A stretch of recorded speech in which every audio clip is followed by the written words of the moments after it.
Hello everyone, welcome back to the Pokemon Trading Card Game 2018 Malmö Regional Championships here from lovely Sweden. I am Nicholas Pierce and I am joined by... Lydia Hamba. Yes, you are. So, how are you doing, Lydia, today?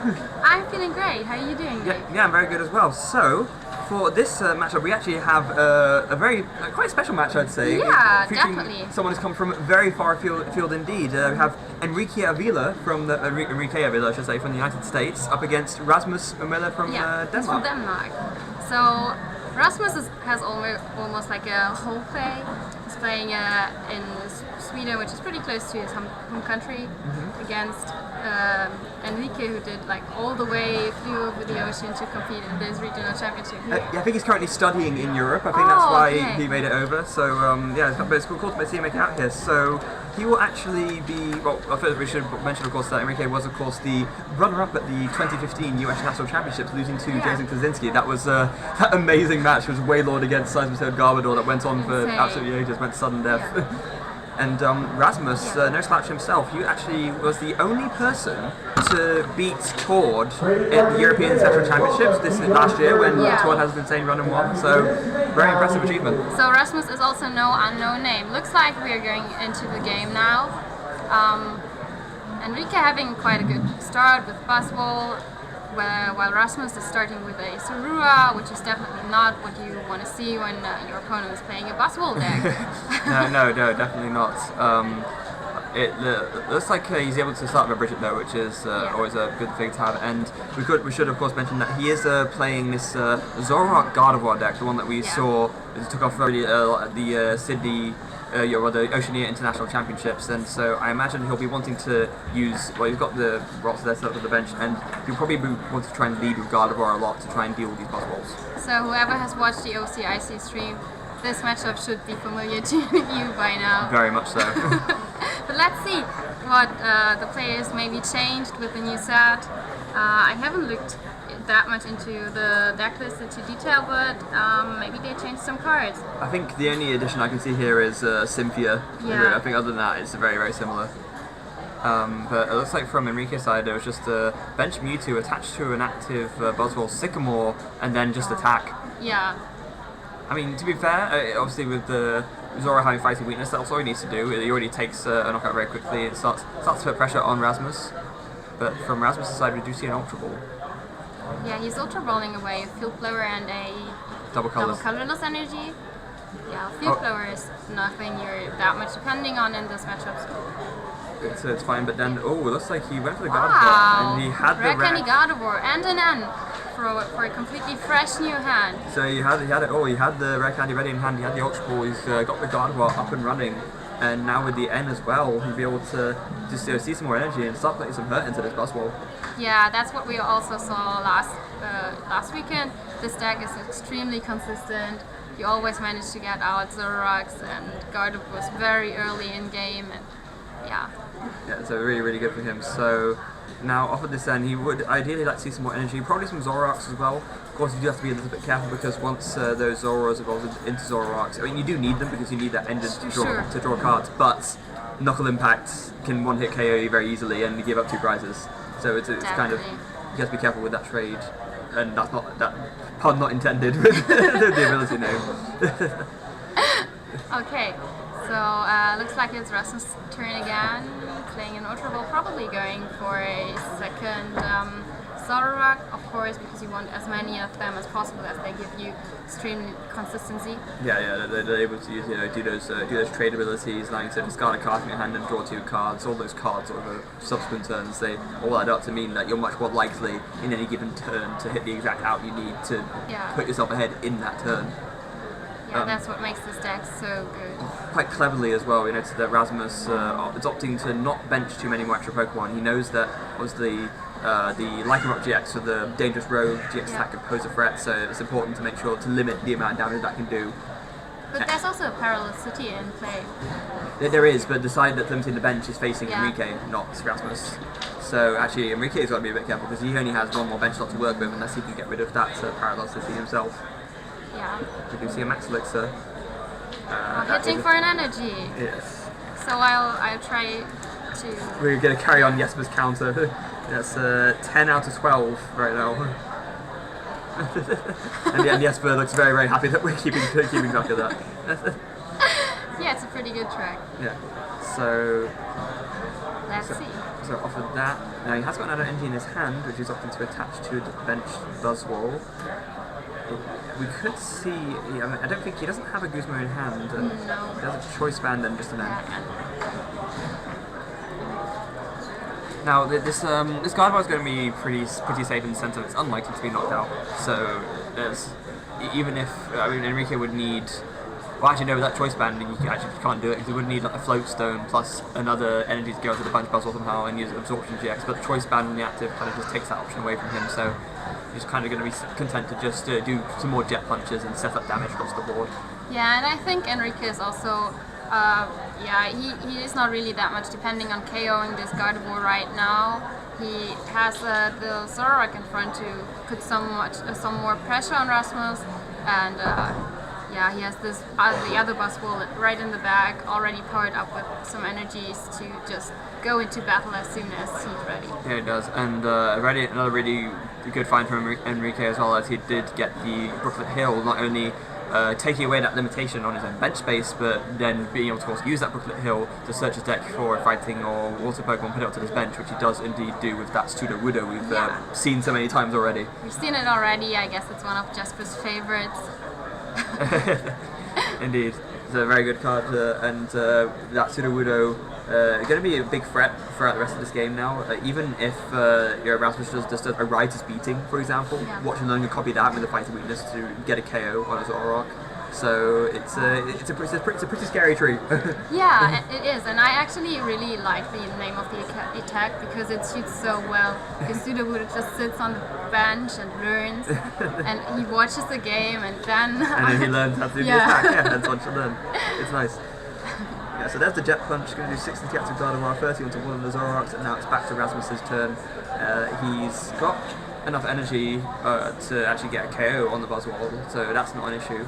But if he does do that, there could be a potential revenge KO happening from Enrique's side, so he has to decide how he wants to play this best, really. And right now his bench looks pretty empty. He has 2 Zoroarks, but they are left without any energy. Of course he can power up them with just 1 double colorless energy, but there are not that many Pokemon in play, so he might want to get some more bench Pokemon in his round now. Yeah, he's safe to do that as well because there's currently at least no. There's Max Potion. Indeed. So wow, there's some Max Potion heals off all that damage, and actually that's really, really strong for Rasmus. Now he can put the energy back on, and now he doesn't really need to fear a return knockout as much. There's also a double colorless energy in Rasmus' hand. He can attach that as his energy for a turn, and then use Gardevoir GX abilities, which are some more fairy energies, and still do a very good amount of damage. Yeah, he can. There's the double puzzle of time as well, so he's able to get that fairy energy back. Wow! That's a huge turn from Rasmus. Absolutely. He's turning the complete board position around. Now he's the one with the powered up Pokemon in the active position, and it's probably going to be a KO on the Buzzwole. Yeah, it will, with those 2 energy attachments. Now, the one thing that Rasmus does have to be a bit careful of, he's taken 2 prizes here. Enrique has only taken 1 prize, so actually this Buzzwole could potentially pick up a knockout on this Gardevoir. He would need a strong energy. No, he wouldn't need it. He'd need a choice band to do it. Essentially, he needs to he's doing a calculation. There's the choice band. There's the energy. Oh, wow. That's he's using the stadium to get some Remoraid to watch for an Octillery later, so that he also has some kind of consistency on his board. Yeah, indeed. That was that was a really, really big turn for Enrique there. Quite clever as well. He was able to, well, whether he manipulated it on purpose or not, the fact that he was able to not take enough prizes to make sure that even with the choice band, the absorption GX would be able to get a KO on the fully healed Gardevoir. Very, very strong. And with that, he's gonna he sees a Regirock as well. That would have been another out if he had the strong energy plus Regirock. That could have made absorption get the KO as well. True. But there's no max licks to those, so that's the bit. I guess where Enrique has to be careful here is if somehow this Buzzwole goes on next turn, then he would be left with nothing. Although having said that, I don't think there's anything on Rasmus' side that can get the KO on the Buzzwole next turn. So, what Pokemon would you get from this Ultra Ball, Nick? So, probably a Rockruff, which is what Enrique's looking at now. You want to, not only do you want to threaten the Dangerous Rogue, you want to threaten the Bloodthirsty Eyes. That Rockruff being on the bench just on its own is immediately a threatening thing for the opponent to deal with. So just it being there is already, so true. Already does a lot for you. It looks so sweet and innocent. It's really not. And we see Super Rod shuffling back some energy cards and also the artillery, so he can get it in some later rounds. Yeah, he's debating what to make the third card here. He could go for that Regirock, which actually that's what he decides to do.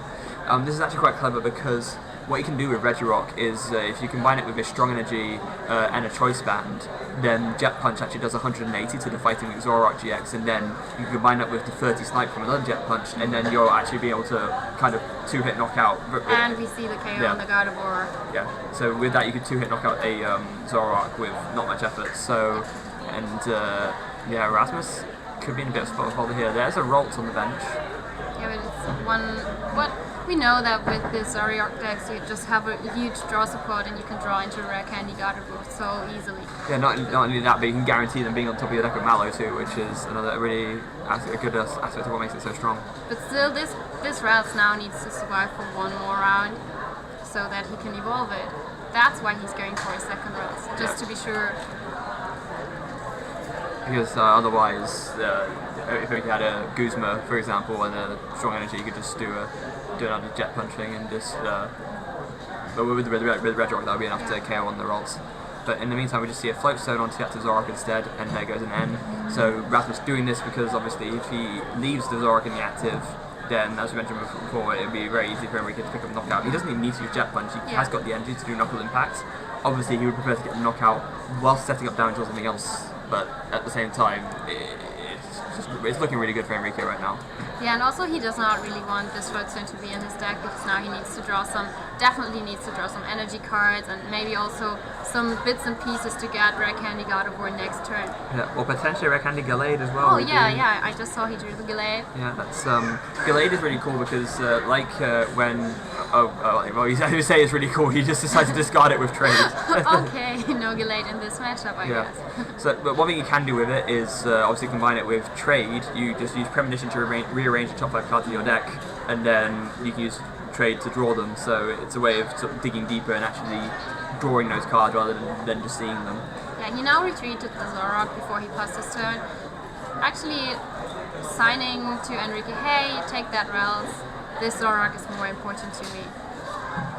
Yeah, and with that as well, we do see actually another Max Elixir, but another Max Elixir rather, but that one was a fail. Yeah. So, and now it's 10 out of 13. 10 out of 13. Yeah. We're going to keep track of this all day long, boys and girls, and all tomorrow as well. Okay, so it's Enrique's turn again. He's playing. He's using the effect of Brooklet Hill. Yeah, so he's going for.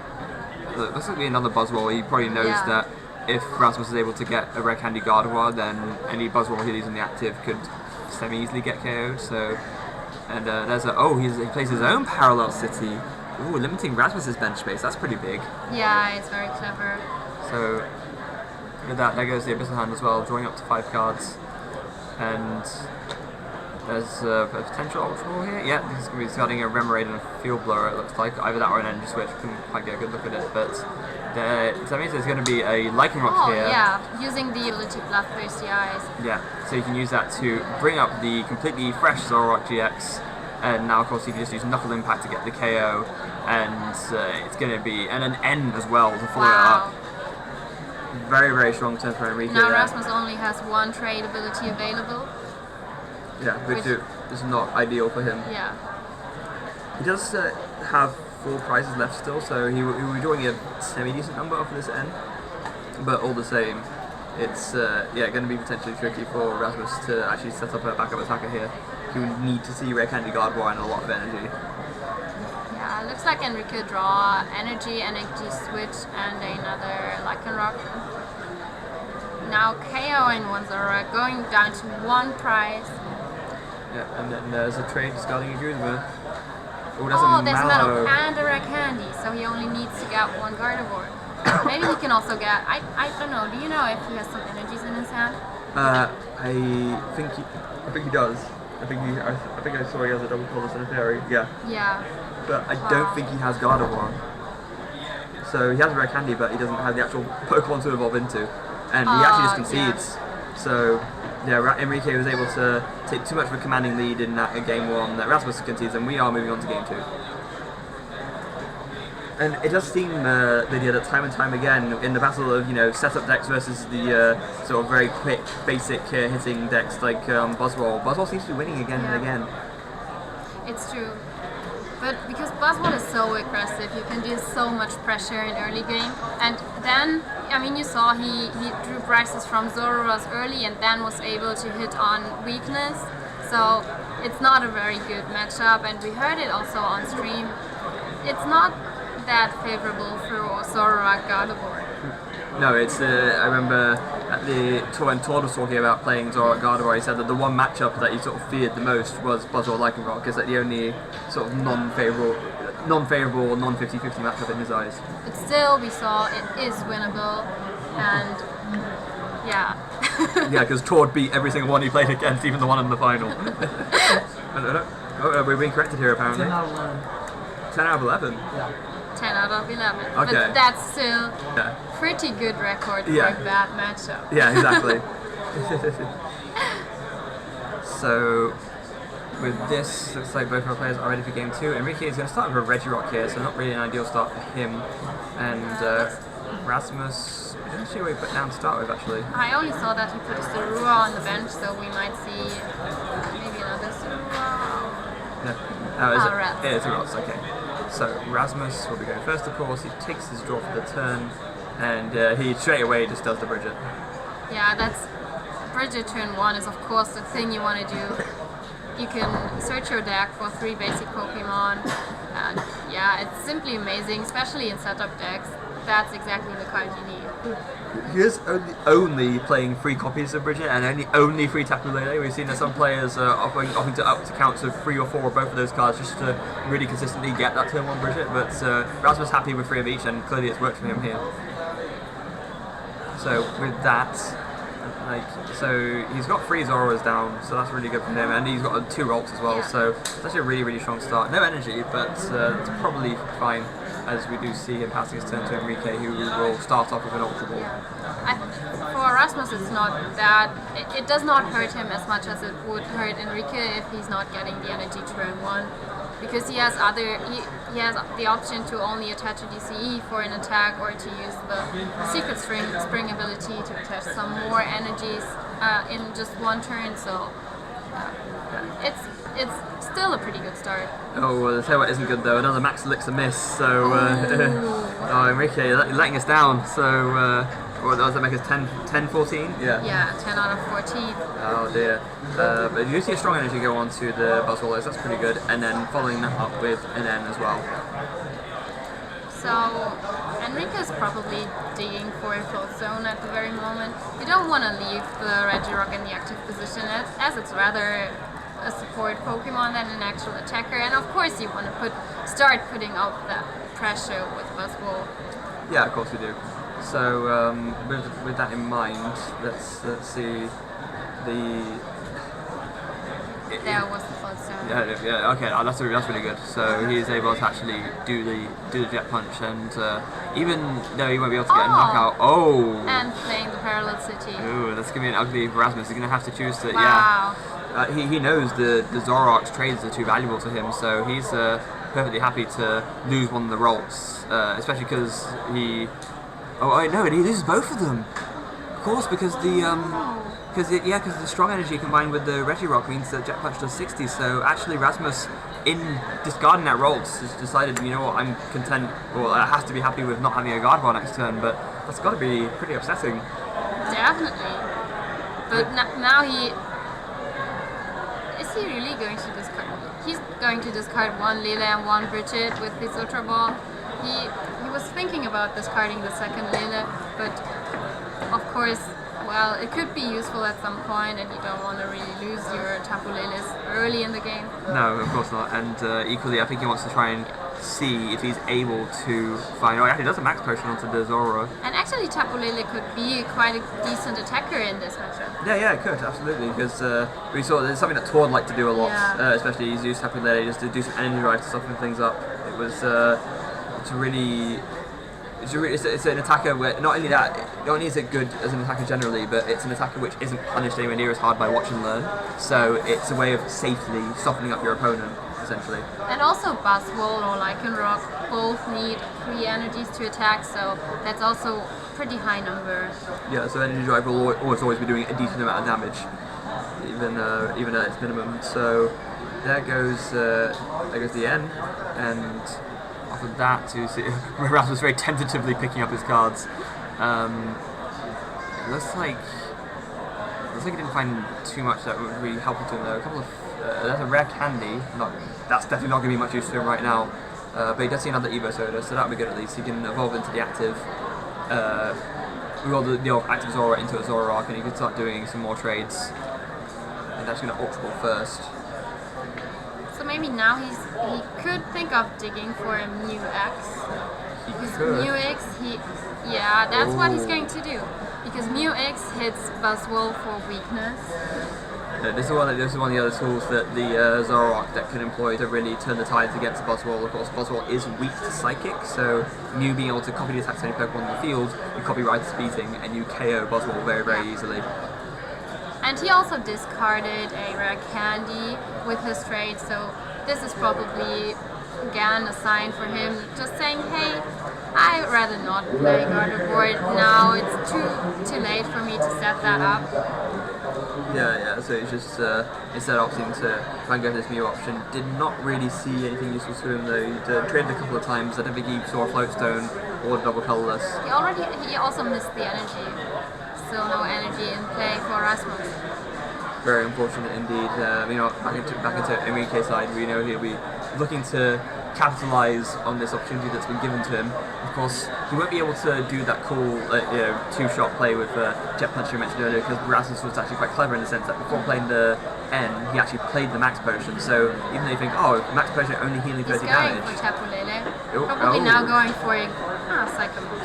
I think he would like to KO the Mew, but he can't do it just yet. With Rasmus, he max potioned the Zoroark before playing the N, and now you would normally think, you're healing 30 HP with max potion, that isn't that much, but that now means that Enrique won't be able to do it like that player mentioned earlier, where he could just get the very easy one shots with the Buzzwole even, unless he gets another strong energy. If he gets another strong energy, then he can do it, but otherwise he can't. Yeah, exactly. Playing such things as those small max potions, these are the really small things that can make a big difference. Yeah, definitely, because it forces Enrique to have that extra resource to actually get that knockout. With that in mind... Oh, there was a Max Elixir played. Oh yes, and that was a hit, so Enrique should mention, so that's 11 out of 15 now. Looks like... I'm not sure did Enrique hit the strong energy? I'm not sure if he did or not. If he did, this would be a very big turn, but if not, then... No, he didn't hit it. So, kind of a big miss for Enrique because if that would have been a hit, then this game would have been, I don't know about over, but it would have been very, very, very much one-sided. As it stands, Enrique is going to have to be content doing 180 again, which, to be fair, does still set up for a 30 snipe with Jet Punch, so it's still pretty good. It is. So let's see what's Enrique going to do. He was looking at Mewtwo, but then decided to go for Remoraid. Maybe being afraid of late game and things that could set you back pretty bad. Yeah, potentially. Not to mention that the one nice thing about Mewtwo is that you can just put 2 base Genji on it, and then that's an easy way to respond to Mew. Yeah. Because if Mew has double colours on it, then Psychic Mewtwo's attack just one-shots it straight away. Yeah. So that's kind of a cool thing it can do. That's kind of a cool thing it can do as well. And it's also a good price trade. Because Mewtwo, of course, only is a regular basic Pokemon, no EX or GX, so it only gives your opponent 1 prize card. Yep. So Now back to Rasmus's turn. It's like, well, Enrique opted to do Jet Punch. He decided to put 30 onto the bench Mew EX. But now it's like, oh, Sycamore from Rasmus, discarding Cynthia, obviously ended Gardevoir, because obviously that's no good to him right now.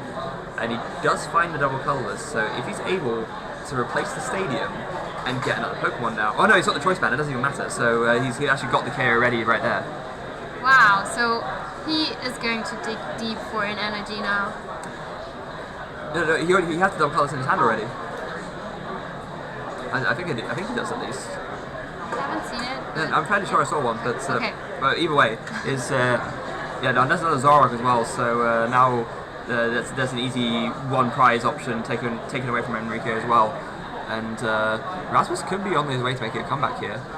Definitely, especially if you look at Enrique's board.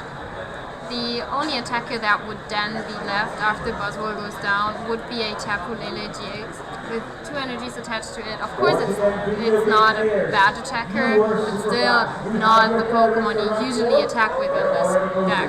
No, and now Rasmus is going to dig hard here for a second puzzle at a time. He has one already. If he can find a second one, then he actually would have been able to heal off the Zoroark and completely take away Enrique's winning options. Unfortunately for him, that did not happen. He was only able to find a double colorless, so he will be able to KO this Buzzwole, but now the door is potentially open here for Enrique. If he is able to find another Buzzwole plus Strong Energy plus Choice Band, he can actually get a double knockout on the Mew and the Zoroark. Wow, yeah, that's true. But it looks like he's opting to attach Choice Band to the Tapu Lele and just play Cynthia instead, just to guarantee the knockout onto the Mew at least. So Enrique is now playing a Cynthia, getting himself a new hand, so let's see what options he will have now. So it's... I'm not sure if he has another choice band he could potentially dig for if he were to find all the other bits he needs to do that, because he's been through one already, I'm fairly sure. So. Yeah, he plays 3 choice bands. So I don't think he'll be able to play that. No, he missed the strong energy anyway, so... But yeah, he doesn't have a Buzzwole on field. Oh no, there is a strong energy. Oh, there's no Buzzwole. But he also though. has an energy switch.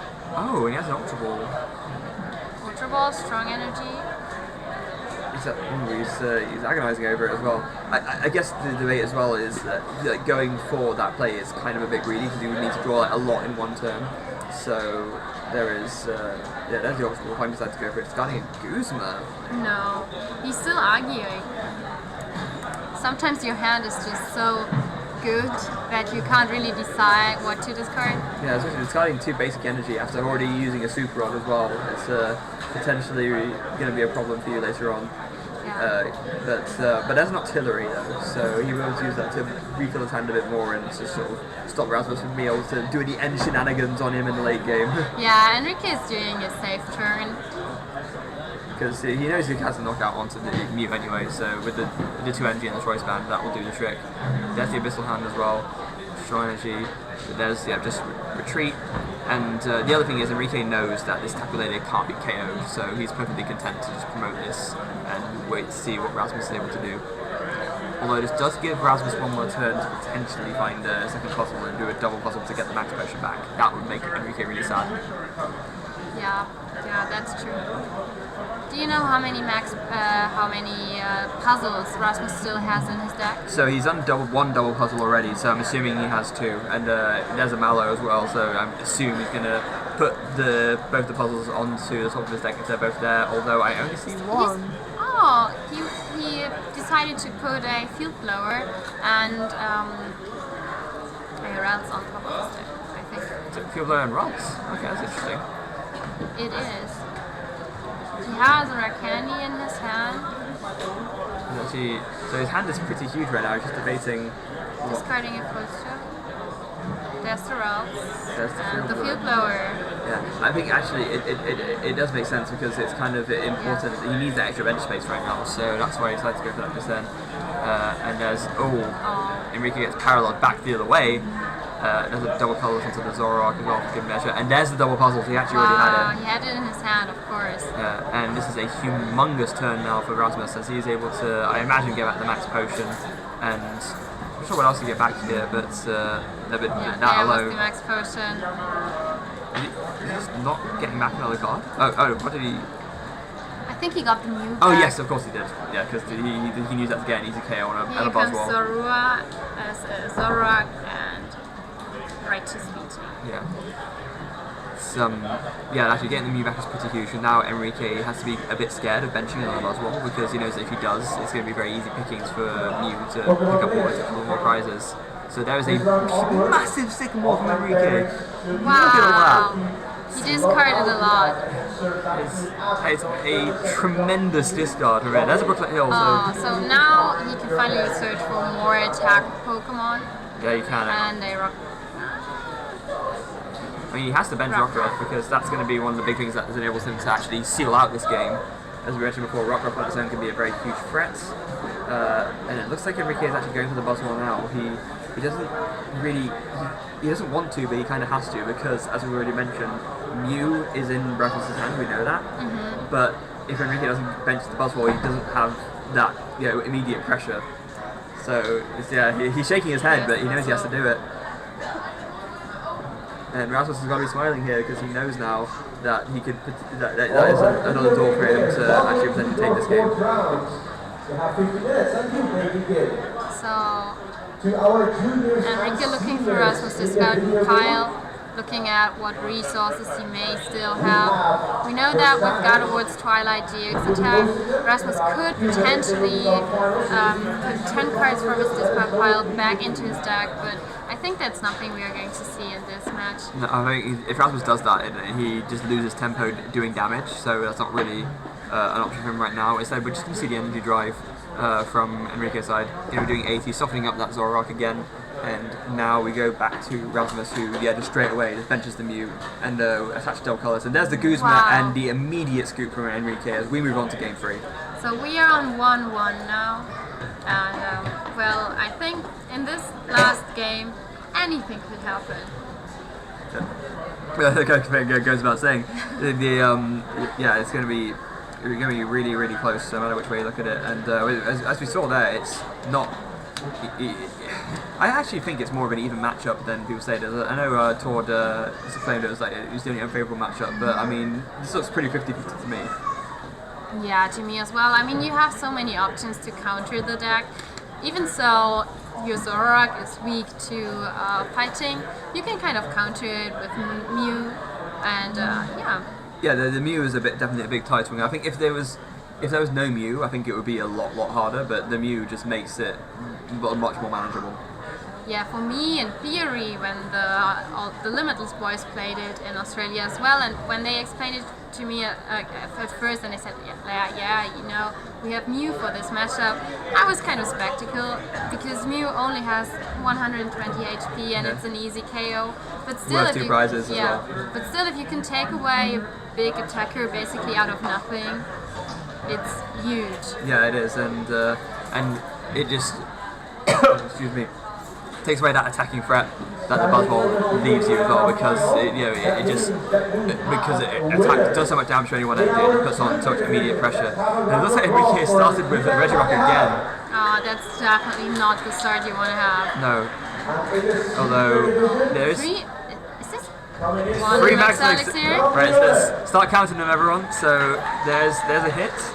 12 out of 16. Okay, I think we are going to see another max elixir straight away. I think we're going to see another 2 max elixirs. Or maybe he goes for an Ultra first?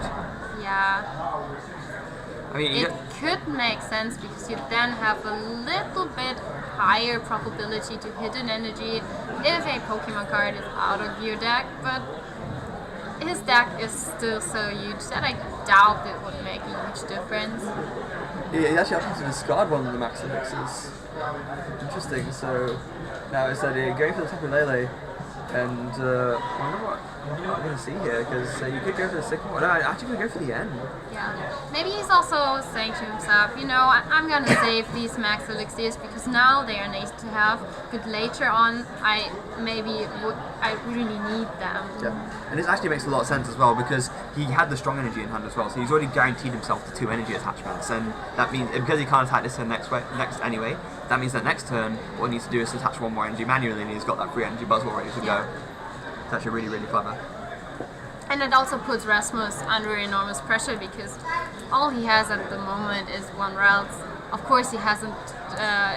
He had no turn in this game, so no chance of doing anything. But still, he sits there with a lonely Ralts, and Enrique already has this fired up Buzzwole on the bench. Yeah, he does, and we see that I believe Rasmus actually drew into 2 Tapu Lele, so he's going to be fine to go for next turn. He can just bench one of them. He has a Zoroark too, so he can just bench a Lele, and imagine he'll just use one of the tag and just fill out the rest of his bench by grabbing a Bridget. And there was the Tapu Lele you just talked about, and we already see him sorting out Bridget and 3 Pokemon he is now putting on his bench. Yeah, and it looks like he's going to be, in a similar vein to last game, an extra Ralts and 2 more Zoroark to has 3 Zoroark and 2 Ralts out in total. Yeah, I think it's quite interesting that we haven't seen Rasmus playing that many Gardevoirs in the last 2 games, but maybe he's going to change his tactic now. Yeah, potentially. He's. I mean, he did use it to great effect in game 1, but then game 2, kind of the Ralts went down very quickly, and looks like we're going to potentially see something similar here, as actually Enrique just targets down the Raltses immediately with that Guzma, knocking out one of them, putting 30 on the other, and if Rasmus doesn't evolve this Ralts this turn, then that could be not very long for this game either. Yeah. But we still see Rasmus playing his Zoroark now. He has 1 trade ability available.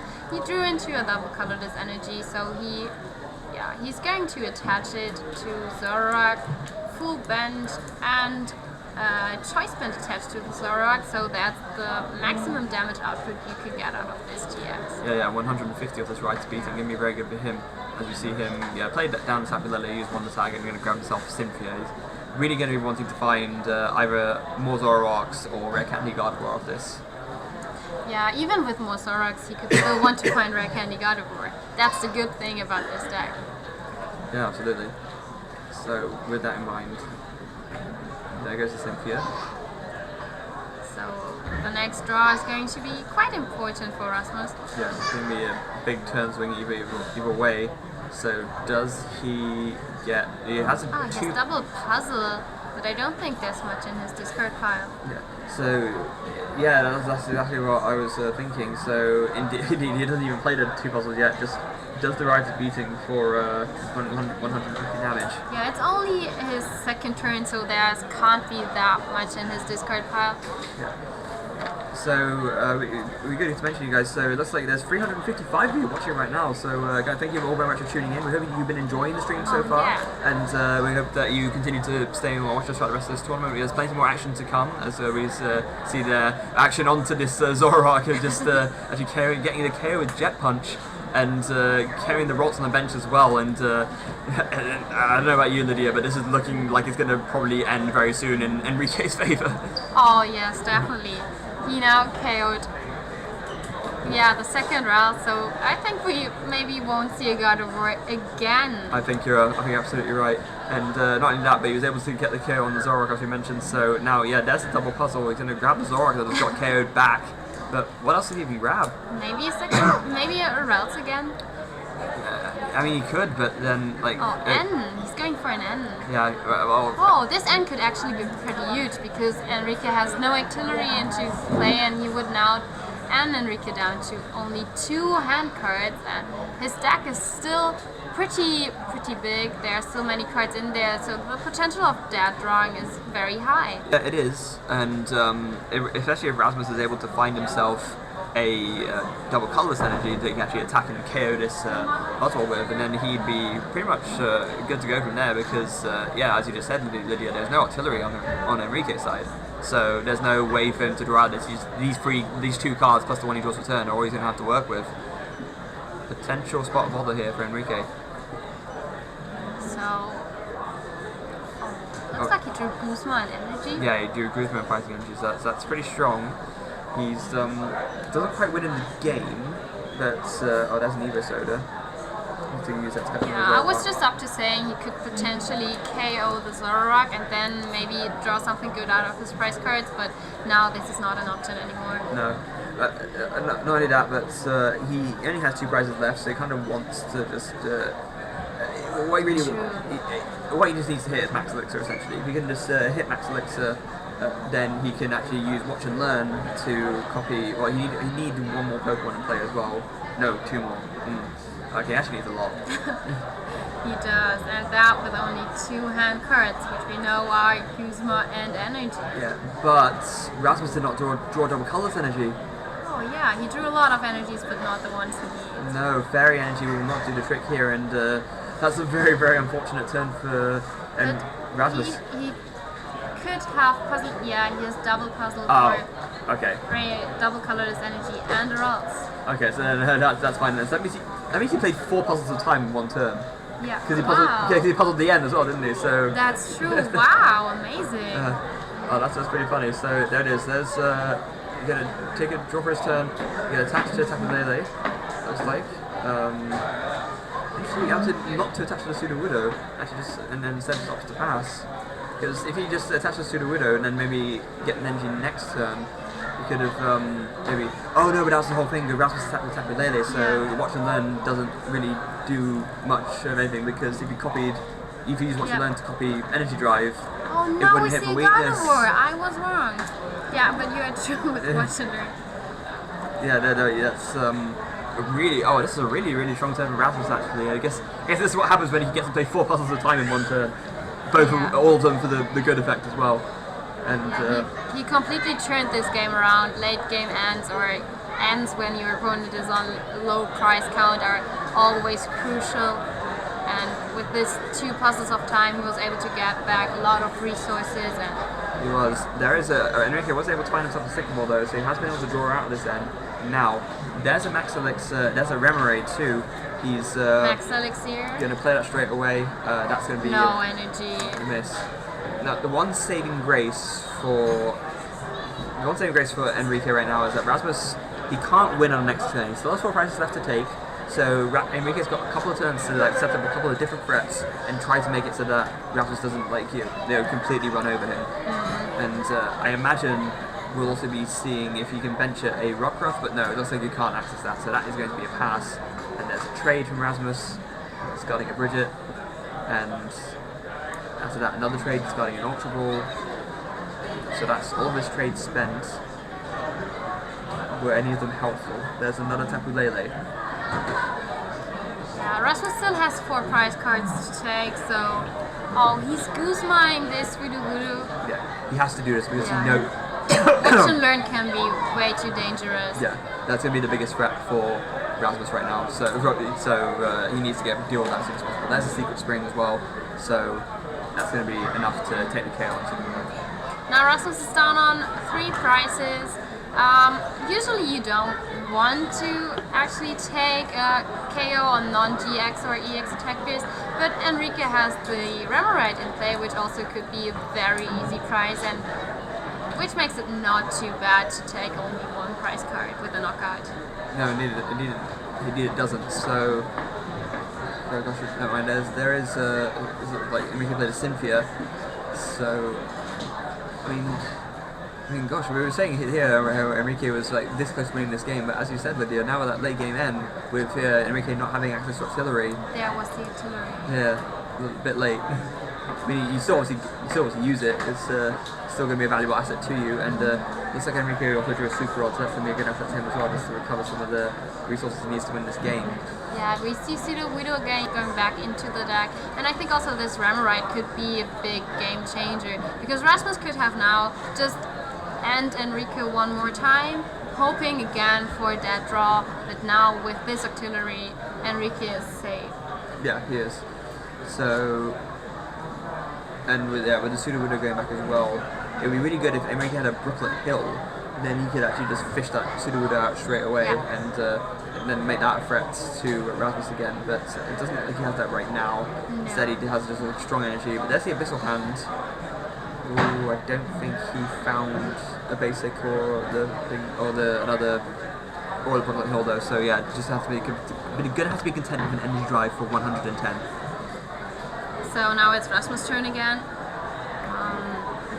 He has double colorless energy, fairy energy, so he could play very aggressively and power up this Gardevoir, but this could potentially not be the smartest play. Oh, that's actually a really, really huge field blow from Rasmus. Oh, He yeah. discarded both of the Wow. float stones. So now this means that Enrique won't be able to like bench a new attacker, power up and then retreat. He has to find some other means of doing something. That's actually a lot more. That float stone might have, that discarding the float stone off of those field blows might have actually won him the game there. Yeah, that's pretty huge because both Octillery and Regirock would have been locked in the active position. Octillery has 3 retreat? It has two. It's 2? Regirock has 3. Okay. But no, even so, yeah, no, that's absolutely huge. We do see the end now from Enrique's side, so he will be able to.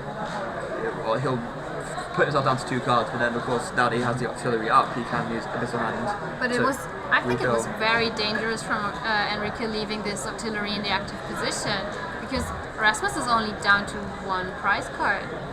Yes, but there he is, Enrique. So he sees the float stone now. Oh, okay. That was you're right. That was potentially very dangerous, but still ended up working out. So now, I mean, yeah, you have to retreat. You have to retreat this now. So there goes the Jet Punch. Won't be enough for a knockout, but still can put a significant amount of hurt in. Doing calculation, yeah, it's 90. It's not enough for a knockout though. And you're going to do 30 to 1 of the Zoroarks. Now, so will we see a Guzma now? that's it. That's all it comes down to. Does Rasmus find a Guzma this turn? There's a draw for turn. There's a trade. See an Ultra Ball that won't do it because there's not a space. Actually, he just cleared the active Buzzwole with a double colorless. Wow. And Rasmus takes game 3 and takes the match. That was a really exciting game. Yeah, that was really, really fun to see. So Rasmus will be moving on to 3-0, and Enrique sadly will take his first L of the day and will be going down to 2-1. Yeah, and actually that was quite similar to the games we've seen on the Australian stream. Even so, people said it's not the best matchup. We saw it winning this game so often.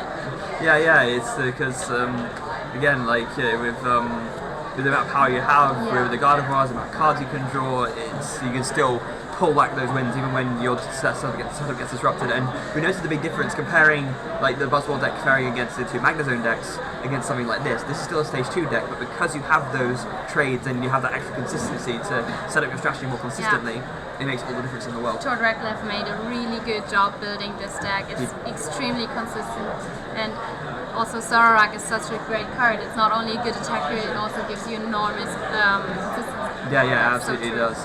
So I believe that we might have an interview with our winner. Yeah, we're going to have a winner interview pretty soon.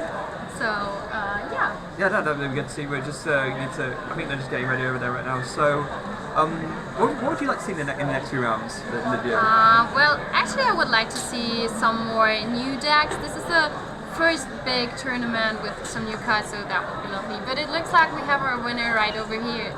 So don't go anywhere.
So, hello and welcome back. I'm here with our winner, Rasmus Moller, who just won a pretty tough series against Buzzwole Lycanroc. How are you feeling? It was intense. I made some major misplays, so that was part of the reason why I lost game 1. I could have smacked with routes for 100 damage and still have a chance to knock out his Buzzwole afterwards, but forgot and just shuffled the DC into his band in and lost game 1 on the back of that. So. Okay, so we are seeing you play pretty similar list to Tord, but not quite the same. Yeah. Maybe can you talk a bit about what you have changed and why? I actually started testing the list Tord played the moment I saw it on stream, just with some differences. I think it was 5 cards off. And then after I tested with Ultra Prism, it was times where I really wanted the Cynthia. Yeah. So I changed a N for a Cynthia to get the draw and not discard resources with Sycamore. And that's close to it, I think. It's just so good, it feels like you're cheating. Yeah, true. I mean, we saw, well, at the beginning we said, yeah, it's one of the not that good matchups, it's quite unfavorable, but still we saw you change it completely around. Also in game 3 it looked quite bad, but you managed to get it around. So with Ultra Prism coming up, how are your matchup against the new decks? I feel like the worst might be Glacian, since your ability lock your trade engine, which really slows the deck down that you can't get the card draw. Else, it's actually pretty alright even against the metal decks. Gardevoir can just take them out even before they attack sometimes, and just so good. Yeah, definitely. So you are at 3-0 at the moment. Exactly. I think you have 3 more games to win? No, I have 6. I have 3 to win. Exactly. Yeah. 6 to play. Yeah. So good luck for the rest of the tournament, and maybe we'll see you again in day 2. Thank you.